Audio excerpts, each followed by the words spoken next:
Right now, we are joined by Dr. Ray Michael from Jackson State University, here to talk a little bit more about the races we have here on the ballot here in Mississippi. Thank you so much for joining us today. Welcome, thank you. One of the most talked about races that we have is the race for Supreme Court. The Supreme Court District 1, Position 3, 5 people on the ballot. Give us your thoughts on that. Well, the two leading candidates are the incumbent, Jim Kitchens, and challenger Jennifer Branning. She has the support of, well, the backing, endorsement of the state Republican Party. They both have had a lot of money given to them. Branning has gotten a lot of money from insurance industry, banking, others, I think, whose concern is, as have been most interest groups have given a lot, particularly since the early 2000s, I believe it is, in Mississippi because of the tort reform things. Mississippi had a reputation for a while, or some counties did. It's like a jackpot justice state, right? People would venue shop to get their, lawsuit, against an insurance company or whatever there.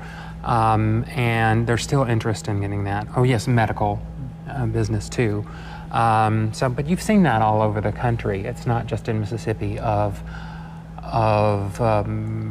people in these industries, particularly like insurance and people that might be subject to these suits, and medical practice, wanting to giving money for these state high court races all over the country. It's no exception here.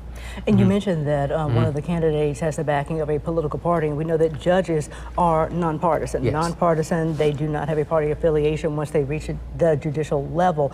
But we do know that one of the candidates is backed by a party because it's in the ads. And that's something that we don't often see in Mississippi. That's something that's changed here lately.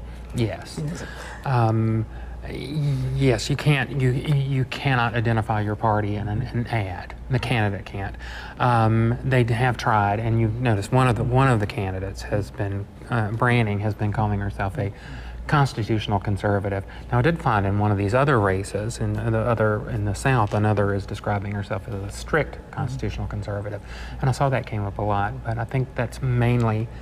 If you're a state Supreme Court justice, the Constitution you're going to be dealing with is the Mississippi Constitution, for the most part, and not as much the U.S. I think it's just meant to demonstrate your conservative, bona fides, right? So you're letting people know that you're a certain type of conservative, and you cannot also come out and talk about policy issues. So you have to kind of demonstrate what your ideology or your judicial philosophy is. So I think that's what she's trying to do. I'm a strict, making herself sound like a Scalia or somebody at the Supreme Court. An ultra conservative like that. Dr. Ray Michael, thank you so much from Jackson State University, from the Political Science Department there. Thank you so much. Talking politics from Mississippi.